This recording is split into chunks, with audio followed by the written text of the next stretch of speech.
I'm Kat Corbett. It's the KROQ local commute. We're not going anywhere because no one's commuting and no one's hanging out in person. But I get Colin Dieden from Little Hurts to join me today. You know him from the Mowglis, but he stepped out after a decade to do his own thing. And congratulations, Little Hurt, top 40 alternative radio. Thank you. And thank you for playing my song. I was so surprised when I saw your tweet. You were like, this is the first time I'm hearing Alaska on the radio. How'd that feel? You know what? Like, I remember hearing it like with the Mowglis. I heard like San Francisco and stuff, and it was like the most amazing feeling. And I hadn't heard it till you played it. I guess I played Alt Nation a lot. Yes. Yeah.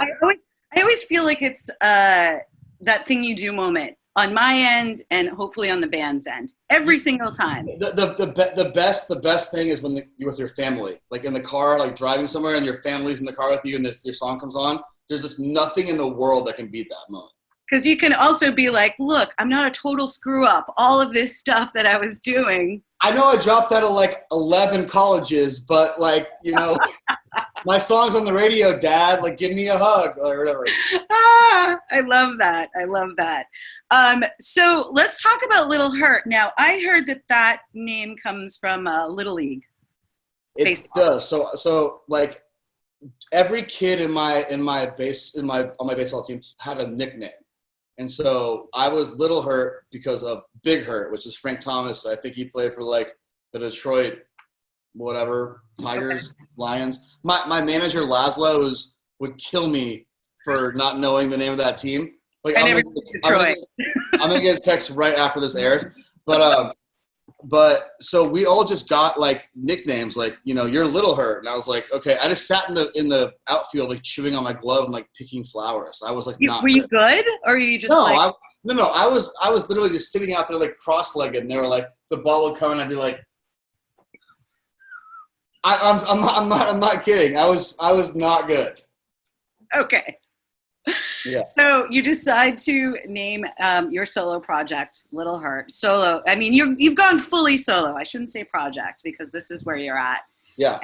And so let's talk about that. What were your I know when you're around. I mean, look, it's like dating. When you're with somebody or a marriage around, at some point, sometimes it's time to go separate ways, right? Yeah. But for you, and you've been really open about stuff emotionally on socials, the ups and downs and of depression and alcohol and all that stuff. How tough was it? I mean, to leave the band? Yeah, or was it a relief? Like you felt like, oh, all right, now here's the new thing. I think it was a little of both. It was tough because I didn't know if people were going to care. Yeah. I didn't know if I was going to jump into this new thing and people were going to be like, it doesn't sound like what I'm used to you doing or whatever. But I had to like, the only way I'm going to be happy is if I'm doing what I think is, is honest to me, intentional. And I didn't think I was writing the songs anymore that felt like they were my truth. Right. And so I was like, I'm going to go tell my own story. And I'm going to like talk about, because I've a lot of these songs that for Little Hurt are about, experiences that I had being on the road I've been traveling for 10 years. And people are like, I got a tweet today saying like, you write a lot of songs about places. I'm like, yeah, dude, I've been traveling for 10 years straight for a living. Like, what am I going to write about? Wakeboarding? Like what? Like, this is what I do, dude. I travel. So like no wonder I write about, San Francisco, Alaska, Kansas City. Like those are the, like, right. Whatever hits your heart, you write about. Having said that, it is the luxury of being in a band. It's, the best like tour guide ever of the world, right? You get to see all these places. Amazing. So now that we're on lockdown, yeah. Did it take you a while it took everybody. I mean, there's still people obviously going nuts with it. Do you feel like because you toured for so long, like you got a lot of going out of your system, or is this making you like cuckoo being in? To be honest, like I've said this before, but this is very good for me. I'm very introverted. Yeah. And so this has been a lot easier for me than a lot of my friends. Like I have friends that are like freaking out. Like I got to go out and be around other people. Like for me, it's so easy. I'm always looking for an excuse to not go out. I really am. That's what I've been saying. I'm like, I've been preparing for this my whole life. I've spent years talking to myself alone in a box. No, totally. Like I honestly feel like this, like I was made for this. And the thing about it is like, I'm kind of happier not having to lie about not going out. I think there's like, I think a lot of people now are finding out their limitations with anxiety and really also coming forward with, just acknowledging it more publicly about like not wanting to be so out there, even though you're a public figure. A lot of people can't.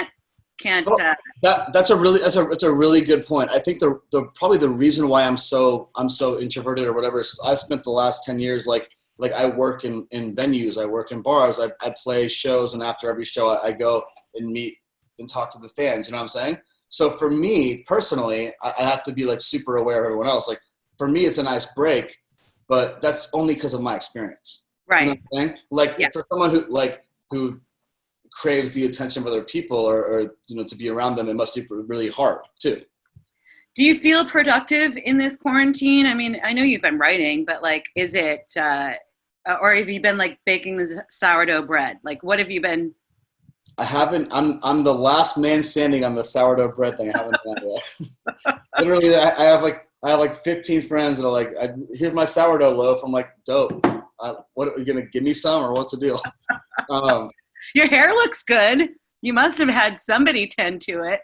Well, we're moving to Alaska. I got to dye my hair and move to Alaska, right? All right. Yeah, you do. For the first like few months of quarantine, I couldn't write anything. Like I just sat there like, well, what are you going to write about? Like, I don't know what's happening yet. I don't know how to digest it, how to experience, like, you know what I'm saying? I'm still experiencing it. Right.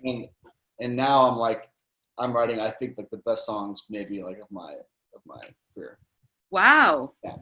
That's incredible. Yeah. I mean, I think, none of us saw this coming. So of course the first few months are just completely unsettling, no concept of what to do. We don't know what we're dealing with. But I think now we, like you said, we're definitely a little bit more aware of what's up. And so that must make you confident enough to. I think, by the way, I'm going to go back to just straight blonde just to match you after this because I think I have like some pastel pinks and I don't know what's happening. I like it. I did a rose gold and it washed out really fast. So really, I wanted more of that, like a faded this. So I don't know. Well, I have that color. I'll send it over. All right, sounds good to me. So you're going to release an EP of music, correct? I think. Yeah, I don't know. I actually don't know. That's probably not the right answer. No, that's okay. I mean, look, no one knows what's going on right now. I've talked to all of my friends in the, on the record business side of things, and they're just like, do we release stuff this quarter? Do we wait? Do we, That's sort of how I feel. I don't know what, like, we have an EP slated for, or kind of like we're talking about releasing. I don't know what we're going to do. Just like the pace of everything has changed, Yeah. What do you feel about the live stuff? I mean, we talked about, you're being cool in here, like being in quarantine and whatnot. But, I mean, there's been some like drive-in shows that have been happening. Yeah. Like my friend Andrew McManus did that. Yeah. I had a friend who went and said it was, they were just so happy to be out and seeing someone perform. Yeah. He's the best guy Andrew's the best guy to do that too. Cause like his music just like can ring out like that. I feel like, I don't know if I'd be able to pull it off the same way he could. I texted him. I texted Andrew. I was like, yo, give me a ticket to that show. And he was like, all right. Then I couldn't go because whatever. But I mean, do you feel like, it's really stressful? We all know, everyone we know is out of work. Everyone, Yeah. I mean, I feel like I'm out of work, like what do I do I go on stage and I play shows, like right. I have other stuff going on that allows me to, stay afloat, but it's like Man, it's tough. I can't imagine. I honestly think that things are gonna come back a little sooner than we think. I don't think it's gonna be like 2023. I mean, I don't know. What do you think? Well, time isn't on our side. I mean, we need a vaccine, but in order to get a vaccine, you have to do trials. And so that takes time, It took us all this time to kind of figure out like what we're dealing with, like the airborne stuff and all that, So time isn't, it's one of those things where I wish we could push the fast forward and get to that thing. And, Totally. And, I like some artists are still like, like there was a show in Nashville, right? That like Chase Rice or whatever, they had like, I'm not going to put my fans in that situation. That's just how it is.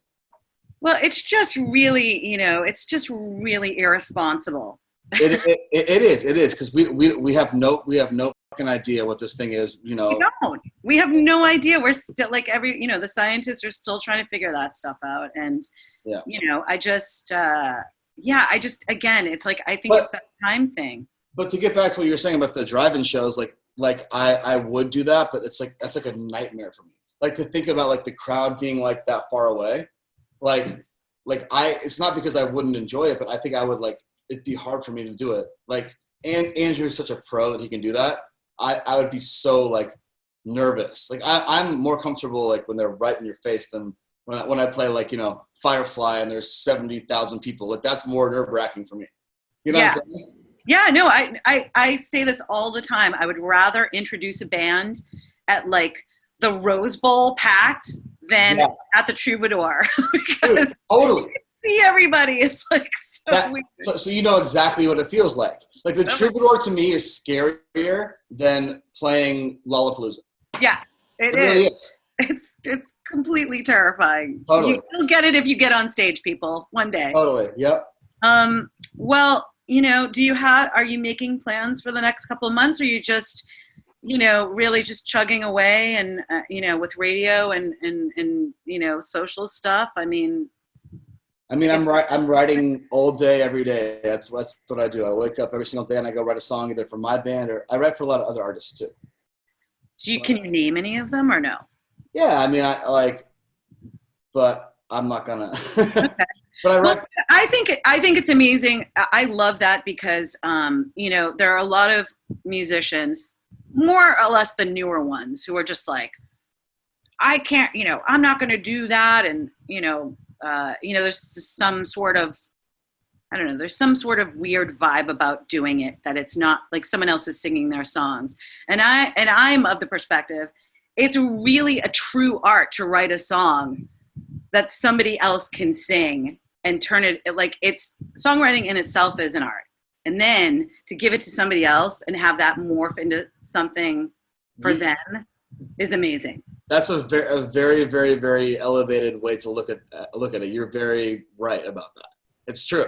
It's hard to to take someone else's words and be able to deliver that and have your inflections tell the story is super, super, super hard to do. And you're right. Totally. Well, and also when an artist maybe does one of your songs and you're like, wow, I never even thought to do that in that, it's incredible. A collaboration. I'm really a fan of the collab. So I love that you're doing that, Colin. Totally. Good. Awesome. Well, I guess we'll just keep our eyeballs open for, the new music you're releasing, but I'm so happy for you with Alaska. It's like the kind of song that I need right now, the upbeat, because every time I feel like I'm getting pushed down by the crazy. Yeah, I feel like it's people need to feel good right now. I'm not gonna write sad songs. I mean, the song is sad, but I'm not gonna make songs that sound sad for a while. No, and I get that completely. It's definitely a bonus to have the upbeat. Sometimes people are sending me songs that sound like 90s, really dark, depressing grunge, and I'm like, you guys, no one can handle that right now. None of the songs I've ever done in my life have ever sounded sad. They're always very sad, but they never sound sad. Which is also another talent. So I love that. Yeah. It's good to see you, Colin. I'm really, really happy for you. I love you. What you're doing, and you know, wishing you much success with I'm Little so Hurt. appreciative of you, Kat, for supporting and being my friend and everything. It's awesome. It's nice to see, and I was thrilled for you when I saw the top 40 alternative radio. I was like, yeah, that has to be a feeling of, you know, a validation that you did the right thing, right? I haven't felt it, you know, since San Francisco for the Mowglis. You know, like it's Right. been 8-9 years since I've had a song at top 40 alternative radio, and you know, I was like 19 then, and now I'm like a old dude or whatever. Oh my God, you were such a baby. You're still a baby. Come on now. You're right. But I'm like, the thing about it is like I didn't have the same level of gratitude that I have now. When the Mowglis were happening, I was like, oh, this is all, you know, I'm young and whatever, and this shit just happens. It doesn't work that way, you know. And now I'm like, I'm so lucky to like have the song reacting and having people support it. I'm just pumped.